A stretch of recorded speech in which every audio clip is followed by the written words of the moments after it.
Nigerian and आर्टेनियन rings में बच्चे हमने पिछले चैप्टर में वो पढ़ी है, ascending chain condition, ACC, ascending chain condition. Ascending chain condition से हम लोग नाइजेरियन रिंग्स को डिफाइन करेंगे। कहने का क्या मतलब है, कोई भी रिंग है उसमें कोई ना कोई आइडियल्स आपके पास पड़े होंगे। मतलब अगर कोई वो नहीं है, प्रॉपर आइडियल्स नहीं है, तो इम्प्रॉपर आइडियल्स तो उसके पास पक्का होंगे ही होंगे। तो you can create an ascending chain और you can create a descending chain. तो अगर तुम्हारे पास कोई असेंडिंग चेन आती है आइडियल्स की, और वो असेंडिंग चेन स्टेशनरी होती है, तो पहली बात उसको तुम बोलते हो it is satisfying ascending chain condition. मतलब तुम्हारी ascending chain of ideals is terminating at some point. और जो रिंग के आइडियल्स इस कंडीशन को सेटिस्फाई करते हैं उस रिंग को हम लोग बोलते हैं नाइजेरियन रिंग। ठीक है। अच्छा, अब क्या डेफिनेशन बोल रहा है, a ring R is said to satisfy is said to satisfy ascending chain condition, ACC,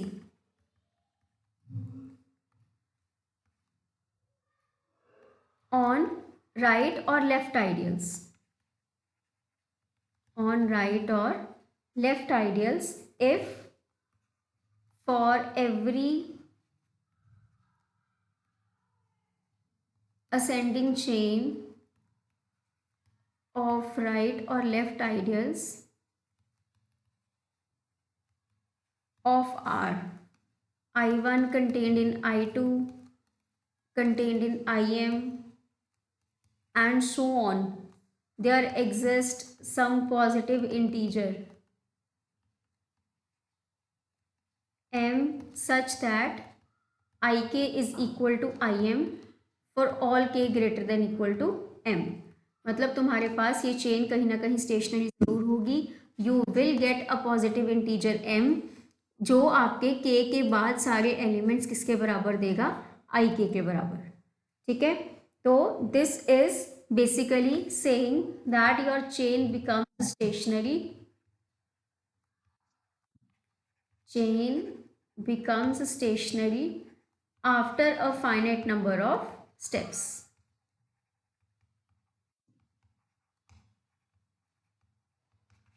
तो जो आइडियल्स की चेन बच्चे सेटिस्फाई करती है उस कंडीशन को हम बोलते हैं असेंडिंग चेन कंडीशन। ठीक है।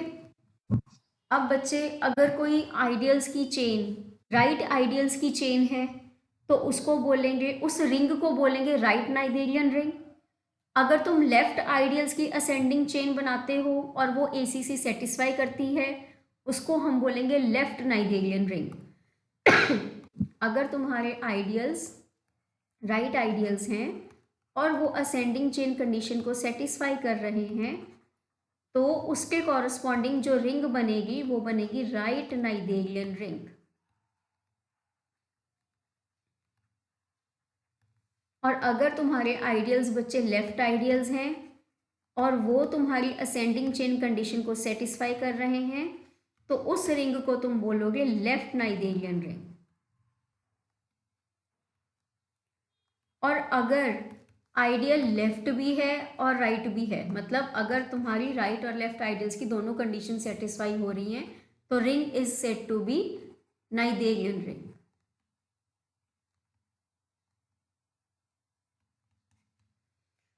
ठीक है। अब इसमें एग्जाम्पल है, जैसे एग्जाम्पल्स उसने दिया हुआ है कि तुम्हारे पास डिवीजन रिंग है। डिवीजन रिंग याद है क्या होती थी?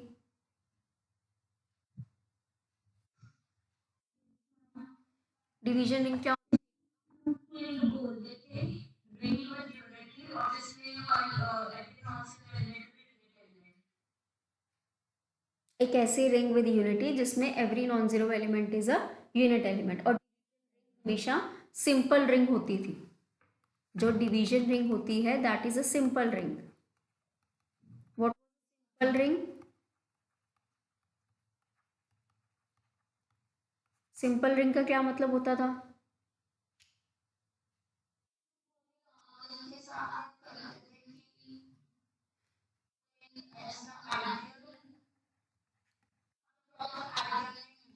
हाँ, जिस रिंग में कोई भी प्रॉपर आइडियल नहीं होता, मतलब जिस रिंग में सिर्फ zero and ring itself he ideals बनते हैं, उसको हम रिंग को बोलते हैं simple ring. And division ring is always a simple ring. ठीक है। तो बच्चे अब इसमें डिवीजन रिंग में हमेशा दो ही आइडियल्स बनेंगे, zero and D, zero and R. और ये दोनों ही लेफ्ट आइडियल्स भी हैं और राइट आइडियल्स भी हैं। तो इनकी यही चेन बनेगी, zero is contained in are. और ये चेन टर्मिनेटिंग चेन है, एसीसी सेटिस्फाई कर रही है लेफ्ट के लिए भी राइट के लिए भी। तो every division ring is a Noetherian ring.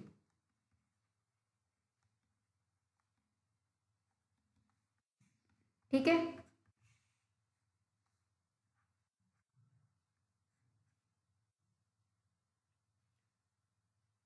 ऐसे ही बच्चे कोई फाइनाइट रिंग है, अगर फाइनाइट रिंग का एग्जांपल दोगे कोई?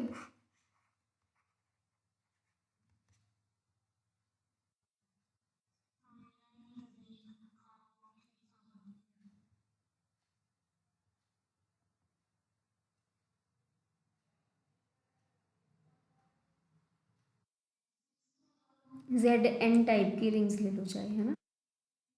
Z N they are finite rings. तो इनमें अगर तुम्हारे पास कोई आइडियल्स बनते हैं, आइडियल किस टाइप के होते हैं?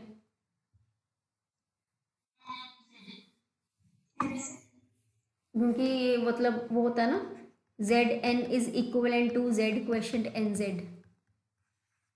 तो जो इसके आइडियल्स होंगे वही इसके आइडियल्स बनते हैं। तो तुम्हारे पास एन जेड तो नहीं होते इसके आइडियल्स, एन जेड तो जेड के होते हैं सारे के सारे।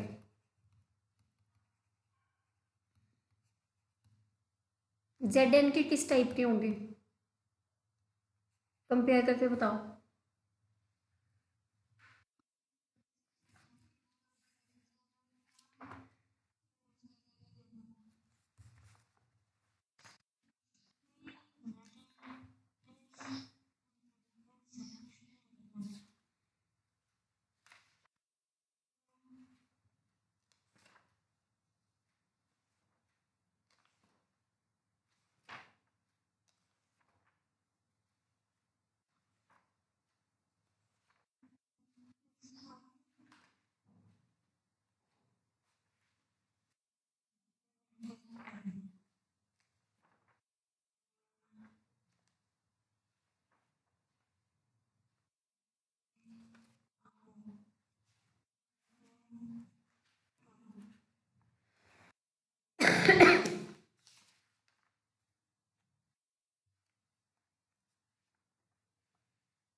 बताओ, यही तो पूछ रही हूँ।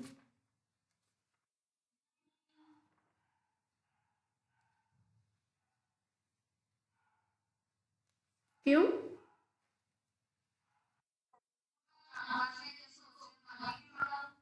बताओ कैसे।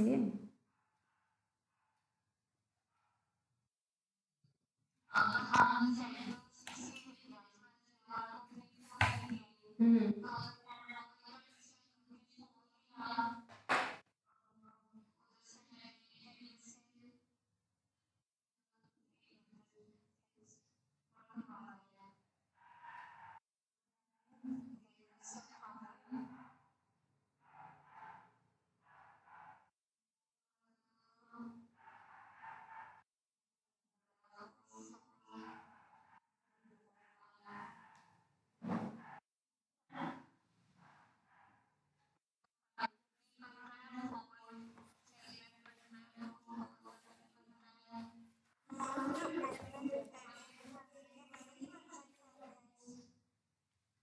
कौन से बच्चे? हम्म। हाँ, कैसे बनेंगे वही तो बताओ। थोड़ा सा नजदीक पहुंच गए, थोड़ा सा सोचो और।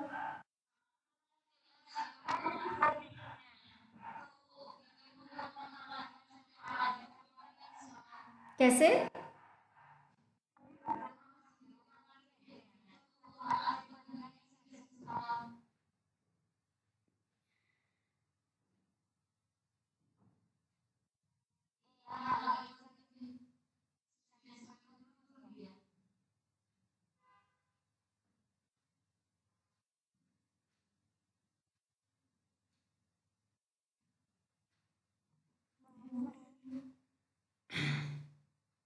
ऐसा और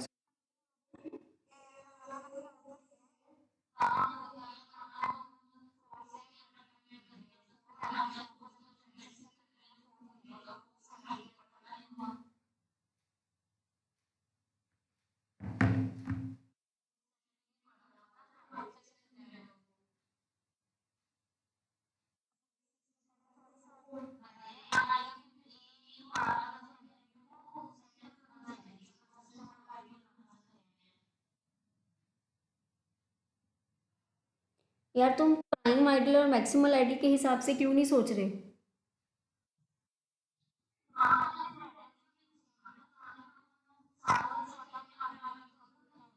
सारे नहीं होते, पर होते तो है ना। तुमने तो आइडियल्स ही ढूंढने हैं।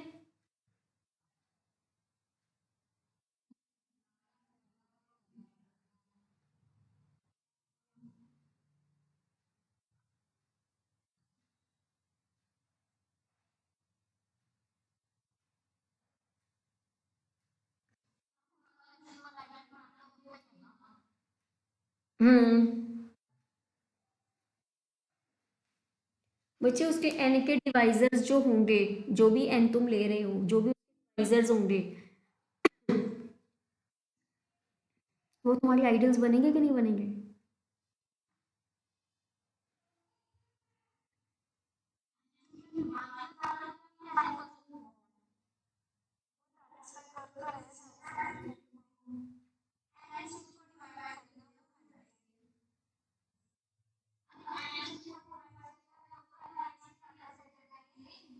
हाय राम। जैसे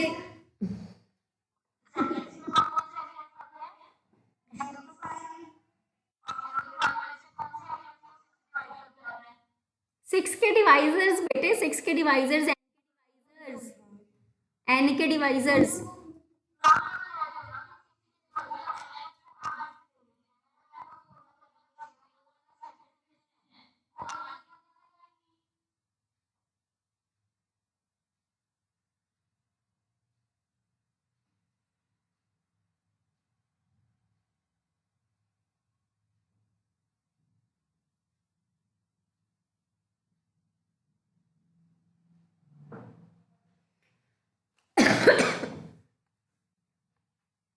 जीरो वन वाला तुमने किस में से लिया?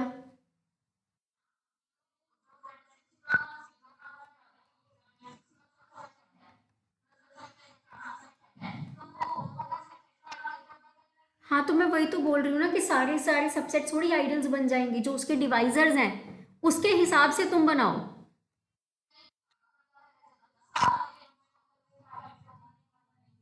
मैंने सारे एलिमेंट्स तो बच्चे बोला ही नहीं, वो तो अक्षिता बोल रही थी।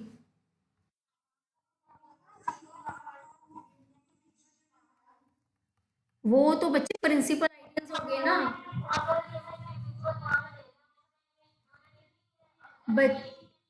बच्चे, प्रिंसिपल आइडियल है, जो एनजेड होता है वो प्रिंसिपल आइडियल होता है कि नहीं होता? इस अकेले एलिमेंट वाला वन ले लो, तो वन से जो भी जनरेट हो सकता है।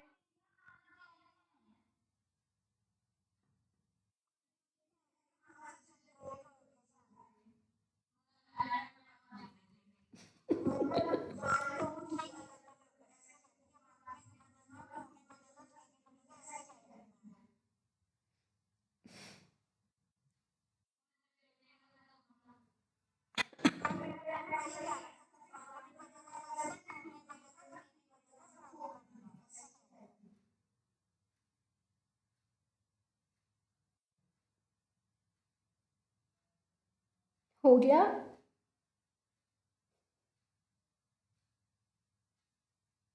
बोलो।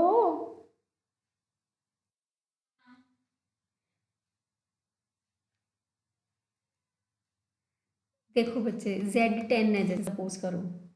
अब जो Z10 के आइडियल्स होंगे, वो तुम्हारे तुम इसको इस तरह से सोच सकते हो।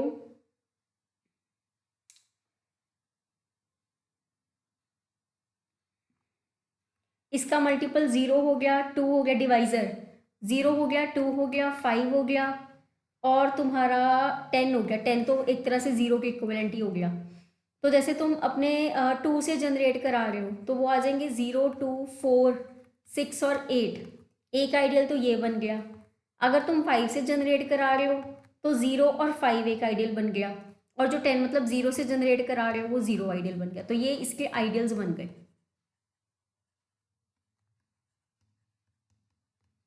ये बात समझ आती है?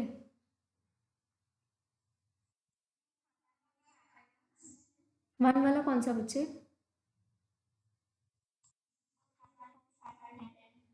0, 1, 2, 5, 10। 1/10। 1 से जनरेट कराओगे तो वो तो सारा नहीं आ जाएगा। वो Z10 नहीं बन गया मेरा ख्याल। हाँ, वो तो Z10 ही बन गया ना सारा। ठीक है।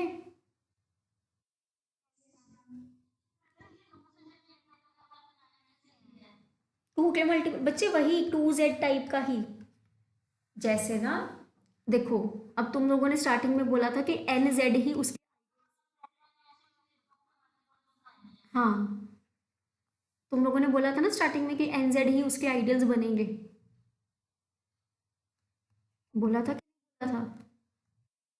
तो ये जो होता है इसका आइसोमॉर्फिज्म है।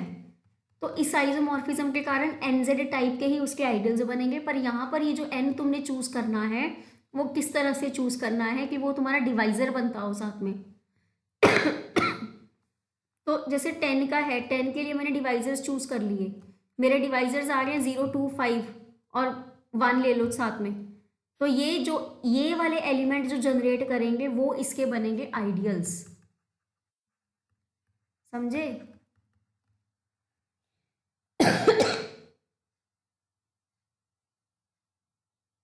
हाँ जी।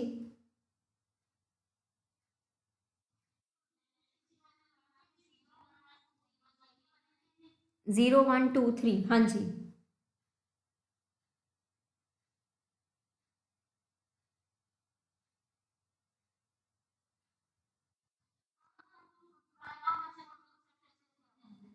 मैं तो आपको ये कह रही थी कि मतलब अगर आइडियल्स नहीं समझ आ रहे तो प्राइम आइडियल्स, मैक्सिमल आइडियल्स, वो भी आइडियल्स ही होते हैं, उनमें से कुछ सोच के देख लो। वो तो इंटीग्रल डोमेन से।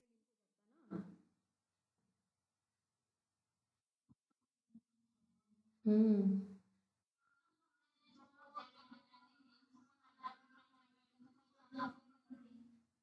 वो भी बच्चे फिर जेड से ही लिंक करो ना। उसमें प्राइम आइडल और मैक्सिमल आइडल कौन से बनते हैं? जो प्राइम नंबर वाले होते हैं। अब ये यहाँ पर ये जो ये 2 से जनरेट हो रहा है।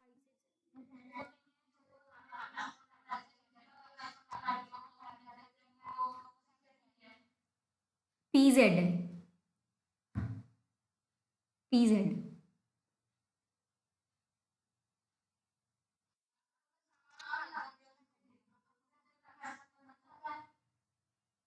नहीं नहीं, हाँ 3Z थोड़ी कंटेन कर लेगा वो। तो 2, हाँ, 0। जेड के, ZN में, इसमें भी बच्चे PZ आ गए। अब ये जो 2 से जनरेट हो रहा है, ये 2Z, ये भी मैक्सिमल है। 2Z10 बोल देते हैं ना इसमें, कि 10 तक जाना है।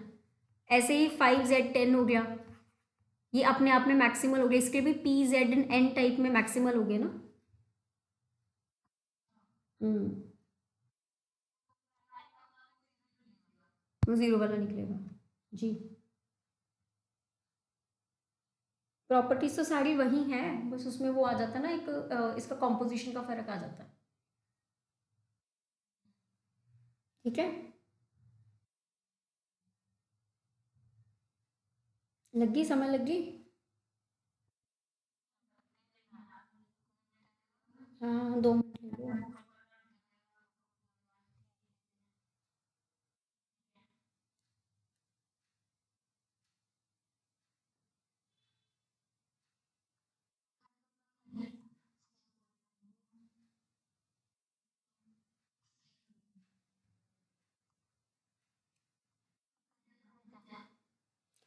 हाँ जी, अक्षिता श्रेय क्लियर है बच्चे?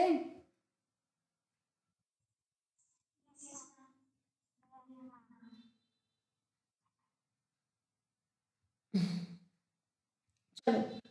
अच्छा, अब हम कर क्या रहे थे? हम लोग कर रहे थे ये चीज़, फनाइट रिंग की बात कर रहे थे। फनाइट रिंग के आपके आइडियल्स की चेन तुमने बनानी है, ठीक है?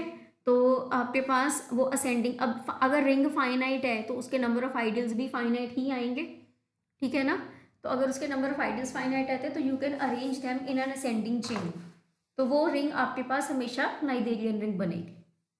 क्लियर है ये वाले एग्जाम्पल से? ठीक है। थ्योरम इसकी, for a ring R following statements are equivalent.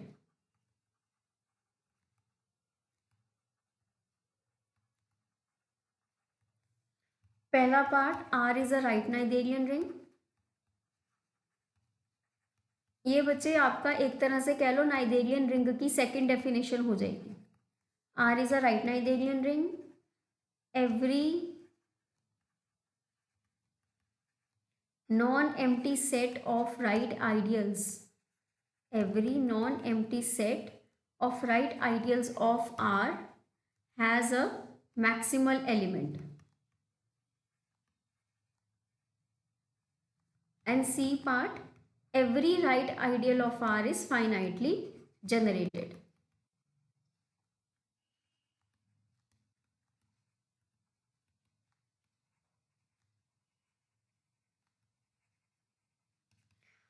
देखो, अगर रिंग नाइदेरियन रिंग है तो उसमें एक असेंडिंग चेन ऑफ आइडियल्स ज़रूर बनेगी, ठीक है? और क्योंकि वो नाइदेरियन रिंग है तो इसका मतलब वो टर्मिनेट होनी चाहिए। अब अगर रिंग कहीं टर्मिनेट हो रही है असेंडिंग चेन, तो वो अपने मैक्सिमम एलिमेंट के ऊपर ही टर्मिनेट करेगी, ठीक है ना? तो ए इम्प्लाइज बी तो डेफिनेशन से ही प्रूव हो जाता है कि उसके राइट आइडियल्स के नॉन एम्प्टी सेट के पास एक मैक्सिमम एलिमेंट, मैक्सिमल एलिमेंट जरूर आएगा, ठीक है?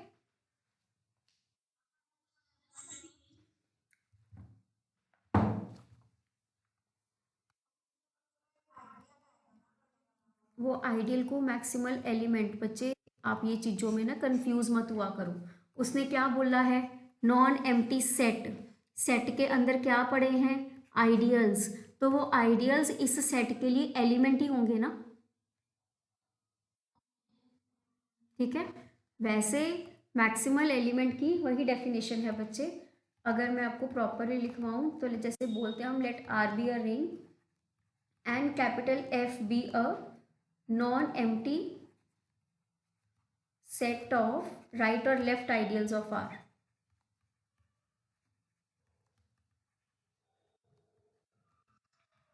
Ring R. Let sum A belongs to F such that there does not exist any B belonging to F such that A is a subset of B. Then A is called a maximal element of F. A is called a maximal element of the family F. ठीक है? मतलब अगर कोई ऐसा be exist भी कर रहा है जो ए को कंटेन करेगा तो वो बेसिकली ए खुद ही है, कोई और बड़ा एलिमेंट उसके अलावा एग्जिस्ट नहीं कर सकता, ठीक है?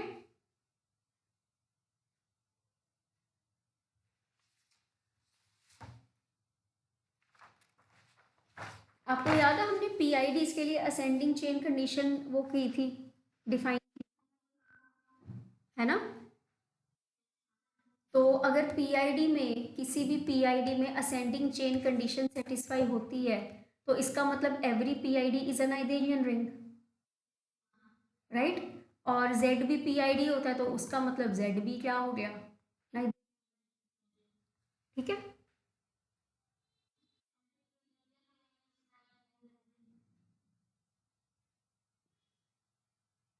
Every ED is a PID ना? हाँ जी, ईडी भी नाइजेरियन रिंग हुआ।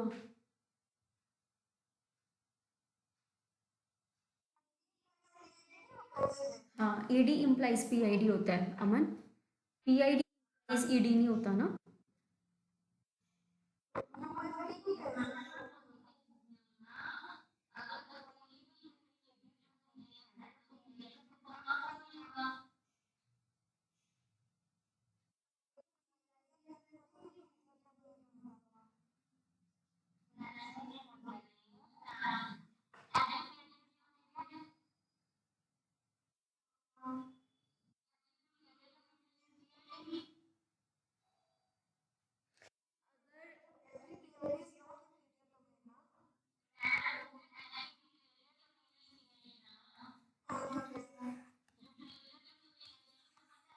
ये PID है तुम्हारा। अगर तुम्हारे PID में कंडीशन होल्ड करती है तो मतलब वो पूरे सेट पे होल्ड करती है।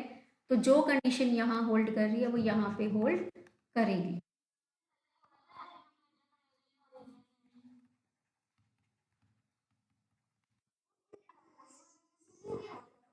Let R be an ED.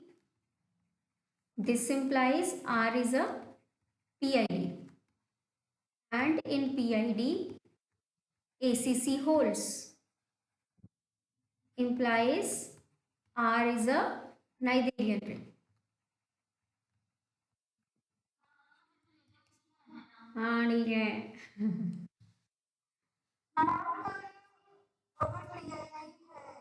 हम्म। नहीं, ज़रूरी नहीं है वो ED हो।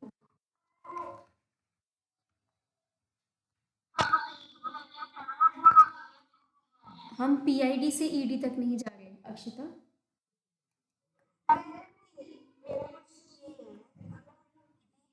हम्म। हाँ जी। हाँ जी।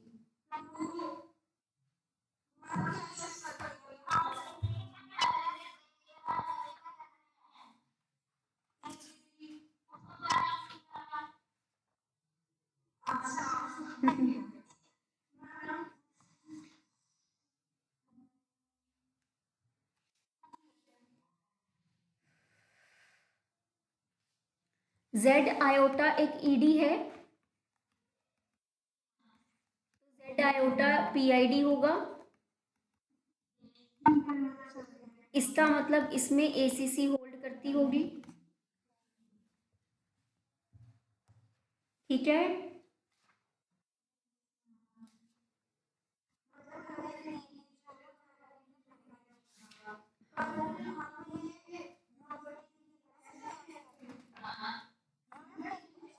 UFD के लिए नहीं बोल सकते।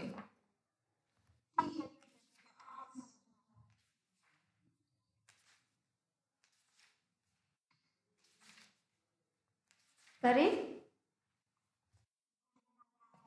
ओके ठीक है। तो तुम्हारे पास बच्चे अब हमारे इसमें है थ्योरम में कि तुम्हें राइट नाइथेरियन लेके चलना है और तुमने क्या प्रूव करना है कि हर नॉन एम्प्टी सेट के पास एक मैक्सिमल एलिमेंट होगा। ठीक है। एक चीज़ और, जिस सेट के पास मैक्सिमल एलिमेंट होता है तो हम बोलते हैं वो सेट मैक्सिमम कंडीशन को सेटिस्फाई करता है। मैक्सिमम कंडीशन होल्ड्स, ये वर्ड एक तरह से वो लोग यूज़ करते हैं। Maximum condition holds for the family F over here. मतलब कि ये जो B पार्ट है इसको ऐसे भी बोला जा सकता है कि maximum condition holds for right ideals of R।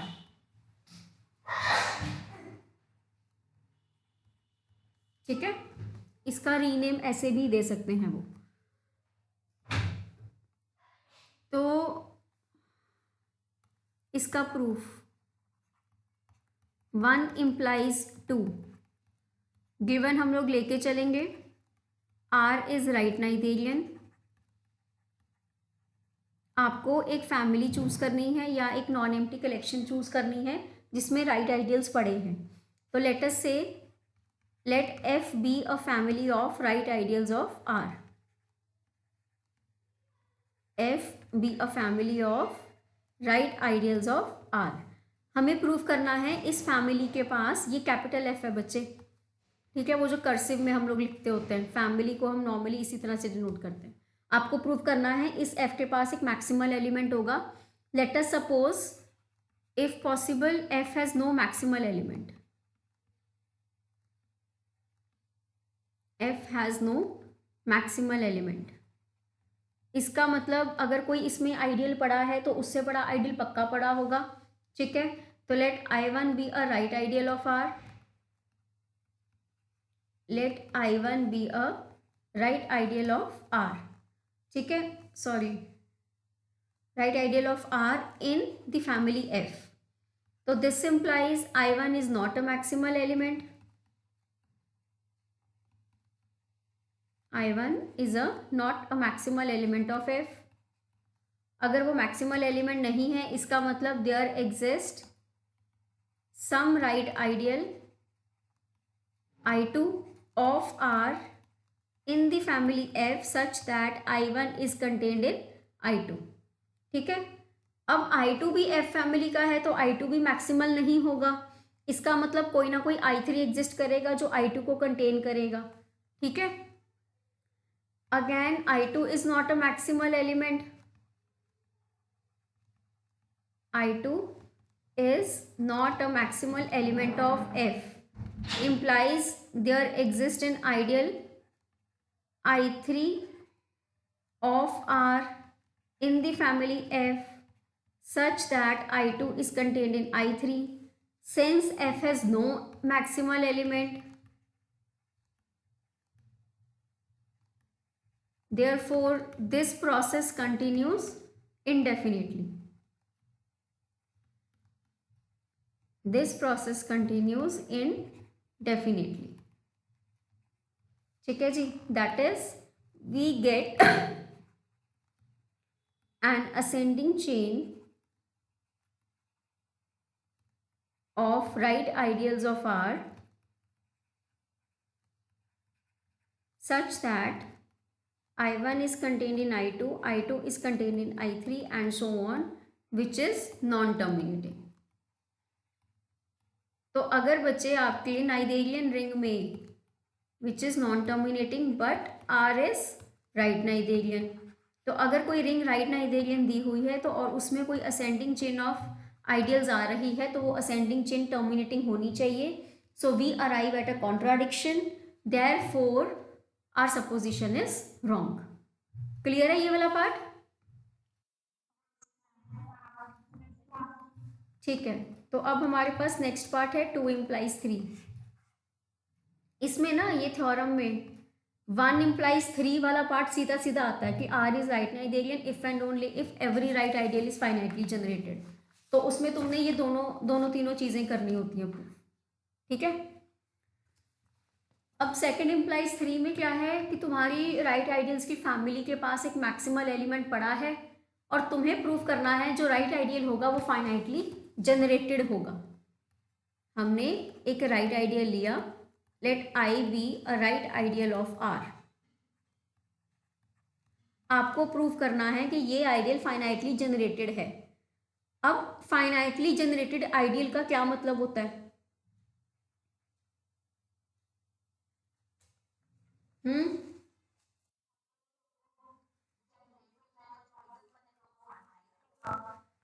ये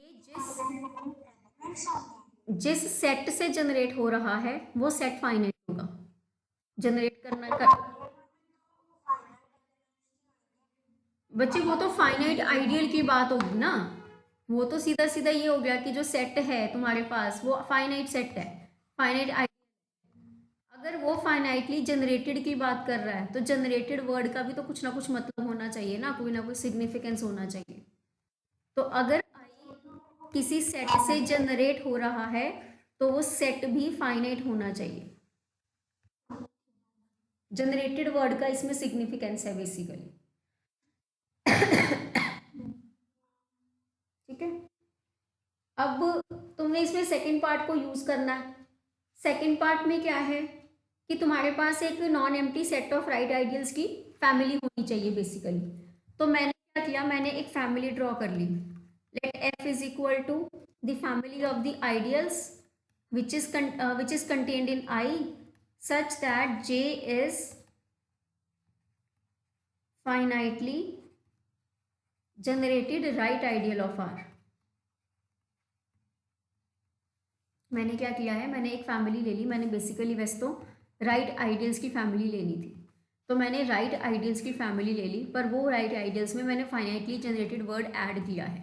अब ये मैंने वर्ड क्यों ऐड किया है, क्योंकि मुझे यहाँ पर इस आई को फाइनाइटली जनरेटेड प्रूव करना है। तो मैंने क्या किया, जो फैमिली बनाई यहाँ पे ये सारे आइडियल्स की, ये पड़ा कोई आइडियल आई, मैंने इसके अंदर जितने भी आइडियल्स लिए वो फाइनाइटली जनरेटेड ले लिए, और ये सारे आइडियल्स की जो फैमिली है इसके पास एक मैक्सिमल एलिमेंट होगा जो हमारी इक्वेशन नंबर 2 बोलती है। तो वो मैक्सिमल एलिमेंट बेसिकली आई ही होना चाहिए, ठीक है। वो वाला आई इसी फैमिली को अगर बिलोंग कर गया तो वो भी फाइनाइटली जनरेटेड हो जाएगा, इसीलिए मैंने यहाँ पर ये कंडीशन इसमें ऐड की है। बोलो ओके है।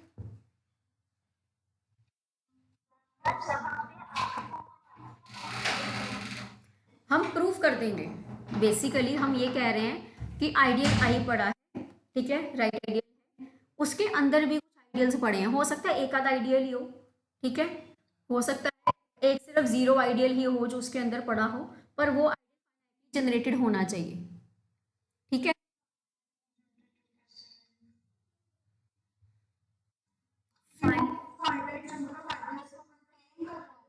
बच्चे नहीं, जितने भी आइडियल्स उसके अंदर पड़े हैं वो फाइनाइटली जनरेटेड हैं, फाइनाइट सेट से जनरेट हो रहे हैं, मैंने उस फैमिली में ये कंडीशन डाल दी है।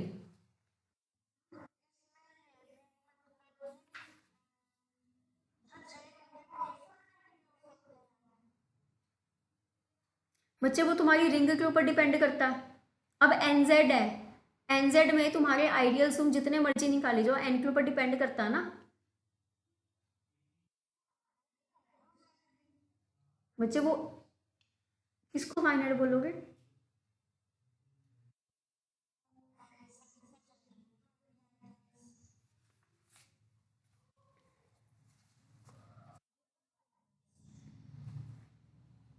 बच्चे नंबर ऑफ आइडियल्स फाइनाइट है कि इनफाइनाइट है, यहाँ पर ये पॉइंट नहीं है, यहाँ पर पॉइंट है कि जो आइडियल्स पड़े हैं तुम्हारे वो फाइनाइटली जनरेटेड हैं।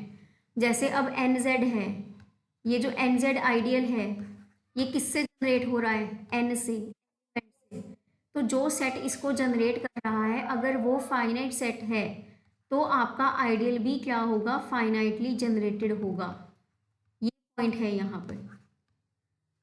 मैंने क्या करना है, मेरे क्वेश्चन में क्या गिवन है कि तुम्हारी रिंग का हर राइट आइडियल फाइनाइटली जनरेटेड होना चाहिए, हर आइडियल। मैंने उसके एक आर्बिट्ररी आइडियल चूज कर लिया, आई राइट आइडियल, ठीक है। वो आई ये पड़ा है तुम्हारे पास बाहर कहीं पे, ये पड़ा है। अब ये आइडियल आई अगर खुद प्रॉपर है तो यही पड़ा है, इसके अंदर कुछ हो भी सकता है, इसके अंदर कुछ नहीं भी हो सकता, जीरो तो हमेशा पड़ा ही होगा ना।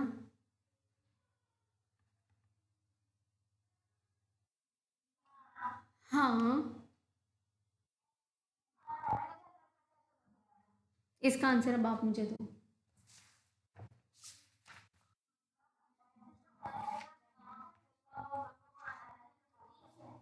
मैंने कब कहा वो फाइनाइट रिंग है?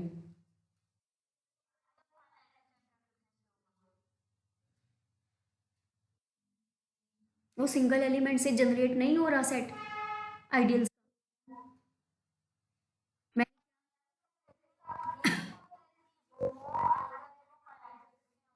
नहीं बच्चे, मैं आपको बार बार क्या बोल रही हूँ, जनरेटेड वर्ड का क्या मतलब है? जनरेटेड वर्ड बोलते हैं, हाँ, ideal generated by a subset की जब हम बात करते हैं, ये सबसेट तुम्हारे आई के अंदर पड़ा होना चाहिए, और अगर ये सबसेट फाइनाइट है तो तुम्हारा आई क्या होगा? फाइनाइटली जनरेट होगा। आइडियल फाइनाइट तो मैंने बोला ही नहीं।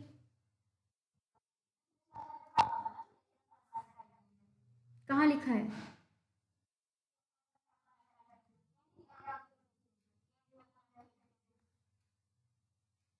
ये ये वो अक्षिता पूछ रही थी, मैंने कहा फाइनाइट आइडियल का कोई मतलब नहीं है। फाइनाइटली जनरेटेड और फाइनाइट आइडियल में डिफरेंस है।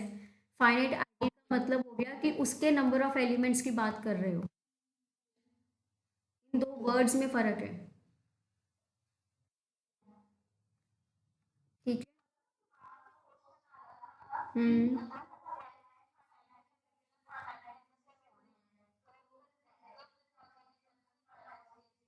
क्यों?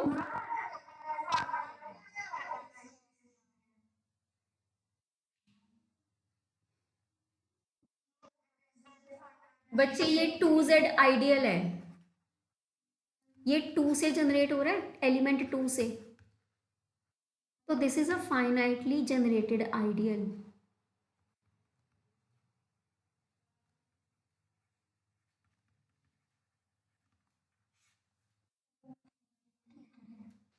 ठीक है।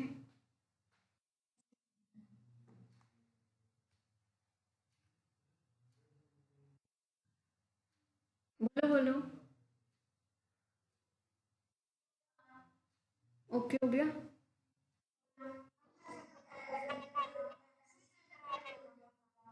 कल्ला n से होगा। अब वो n की वैल्यू है, वो 2 से भी हो सकता है, 3 से भी हो सकता है, 5 भी।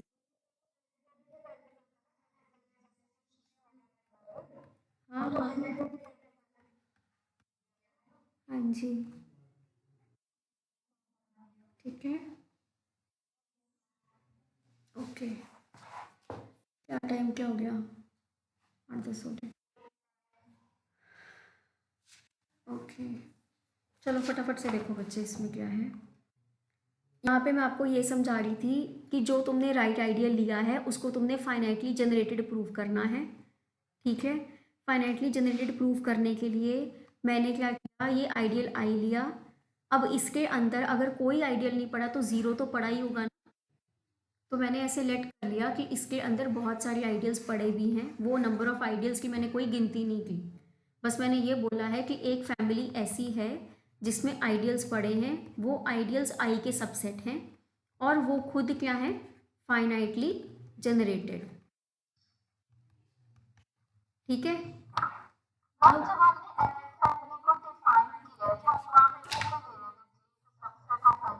क्योंकि बेटा मेरे को आई को ही मेनली एक तरह से फाइनाइटली जनरेटेड प्रूव करना है कि every right ideal is finitely generated. तो अगर मैं इस आई को इस फैमिली में डाल दूंगी तो इस फैमिली की कंडीशन ही ये है कि यहाँ पर वही आइडियल्स आएंगे जो फाइनाइटली जनरेटेड हैं। तो आई अपने आप फाइनाइटली जनरेटेड। ठीक है। ओके। तो अब मेनली इस फैमिली को तुमने नॉन एम्प्टी प्रूव करना होगा। अगर ये फैमिली नॉन एम्प्टी हो गई तो बाय छुट्टी होगी। और यार सुनो, तुम लोग थ्योरम प्रूव कर लो, मेरे को छोड़नी पड़ेगी, बीच में टाइम हो गया।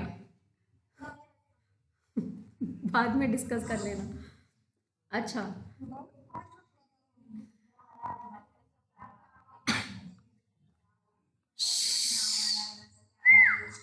इधर देखो।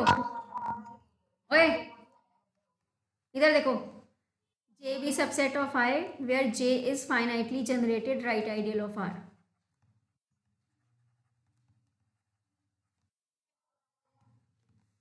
ठीक है। यहाँ पर सबसे पहले इस फैमिली को तुमने नॉन एम्प्टी करना है। वो नॉन एम्प्टी कैसे होगा, क्योंकि इसमें ज़ीरो तो हमेशा पड़ा ही होगा। ठीक है। तो तुम्हारा ये जो जीरो एलिमेंट है ये तुम्हारी एफ फैमिली को बिलोंग कर गया। तो एफ फैमिली होगी non empty. There for F is a non empty set of right ideals. ठीक है। तो by two given F has a maximal element. Let us say it is M. ये maximal element जो है वो M है। तो इसका मतलब ये जो एम है ये आपके एफ को बिलोंग कर रहा है। That means M is finitely generated and M is a subset of I. तो मेरे को आई को फाइनाइटली जनरेटेड प्रूव करना था। तो मैं यहाँ पर क्लेम क्या करूँगी कि जो मैक्सिमल एलिमेंट है वो बेसिकली और कोई नहीं बल्कि खुद आई है। ठीक है, क्योंकि मैंने एक तरह से लिया ही ये है कि जितने भी आइडियाज हैं वो तुम्हारे आई के अंदर पड़े हैं, तो they will automatically merge to I only, maximal element. तो यहाँ पर सपोज करके चल लो कि एम और आई इक्वल नहीं है, लेकिन m जो है वो i का सबसेट है, तो इसका मतलब कोई ना कोई एलिमेंट होगा जो i में पड़ा है पर m में नहीं पड़ा। ठीक है, अब अगर ये एलिमेंट m में नहीं पड़ा तो मैं इस एलिमेंट से एक राइट आइडियल कंसिडर कर सकती हूँ। Consider right ideal x of r। करना क्या है, क्योंकि सपोजिशन गलत ली है तो कॉन्ट्राडिक्शन तो आनी बनती है, और कॉन्ट्राडिक्शन किसकी आएगी, क्या हमारे पास रिजल्ट आया था, मैक्सिमैलिटी ऑफ m का, मतलब मुझे m से बड़ा एक आइडियल कंसिडर करना है, वो आइडियल तुम्हारा इस फैमिली को बिलोंग करना चाहिए, तो तुम्हारी सपोजिशन अपने आप गलत हो जाएगी। ठीक है, तो m से बड़ा जो आइडियल है वो हम हमेशा अपने एलिमेंट से बना सकते हैं कि m प्लस एक्स तुम्हारा एक आइडियल बनेगा, और m भी फाइनाइटली जनरेटेड है, x फाइनाइटली जनरेटेड है, तो इनका टोटल भी फाइनाइटली जनरेटेड होगा ही होगा। बच्चे समझ आई इतनी बात? पक्का? ओके।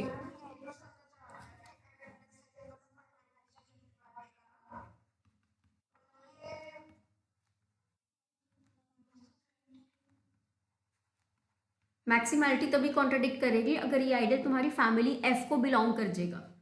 ठीक है, अब ये फैमिली f को बिलोंग कब करेगा, जब ये फाइनाइटली जनरेटेड होगा और ये i का सबसेट बनेगा, दोनों कंडीशन सेटिस्फाई करवानी है।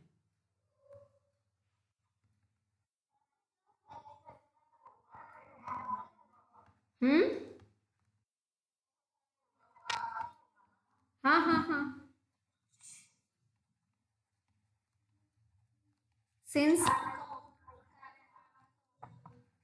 since m and x both are finitely generated, therefore m plus x is finitely generated।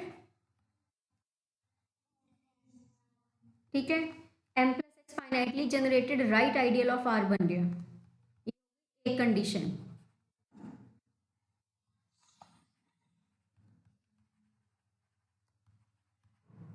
अब तुमने इसको i का सबसेट प्रूव करना है। m तो बच्चे i का सबसेट है ही है, और ये जो x है ये भी i को बिलोंग कर रहा है, m i का सबसेट, तो x से जनरेट होता आइडियल i का सबसेट, इसका मतलब m प्लस एक्स भी i का सबसेट। ठीक है,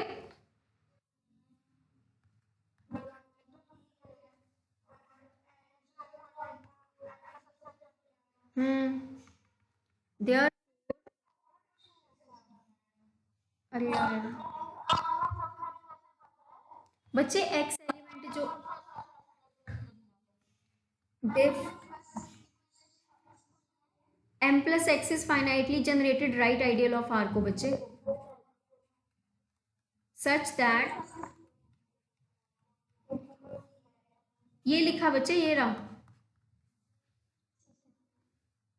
such that m plus x is subset of i। ठीक है, और ये जो m है ये m प्लस एक्स में कंटेन्ड होगा, इसको ऐसे कर लो कि m plus x is finitely generated right ideal of r such that m plus x is contained in I. This implies m belongs to f, sorry wait,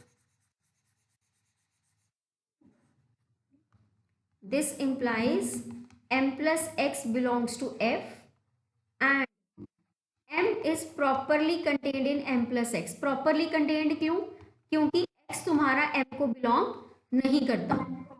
ठीक है, तो इसका मतलब हमारे पास m से बड़ा एक एलिमेंट आ गया जो f फैमिली को बिलोंग कर रहा है, तो this is a contradiction to maximality of m।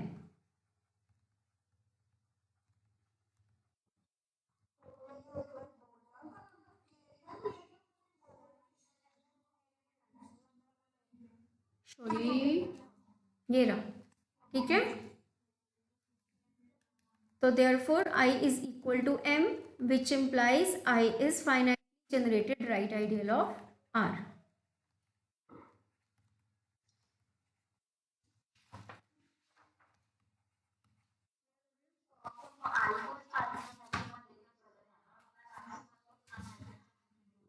Yes, आप बिल्कुल सही समझे. ठीक है.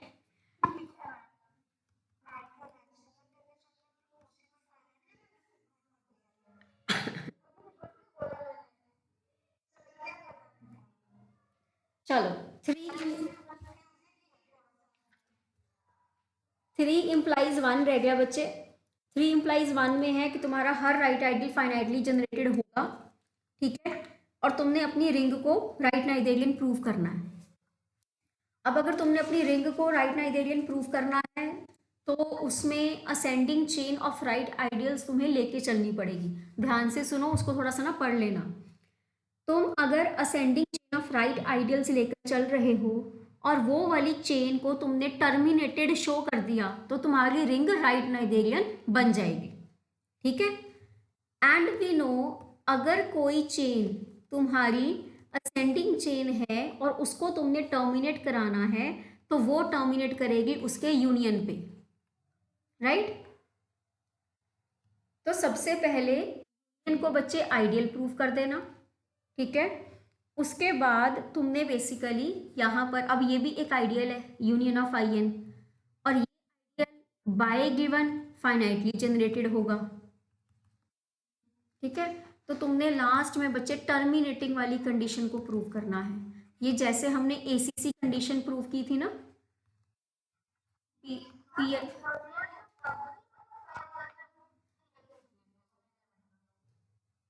तो जो हमने बच्चे टर्मिनेटिंग कंडीशन एसीसी में प्रूव की थी ना लेमा नंबर 1 में, बिल्कुल वही स्टेप्स करना है तुमने कि आई के is contained in I is contain, ये होता ही है. तुमने यूनियन को किसी आई के में कंटेन्ड करा देना है तो वो इक्वल आ जाएंगे इस तरह से. ठीक है. कर लोगे, ट्राई कर लेना. ठीक है. नहीं समझ आएगा तो मैं कल करा दूंगी.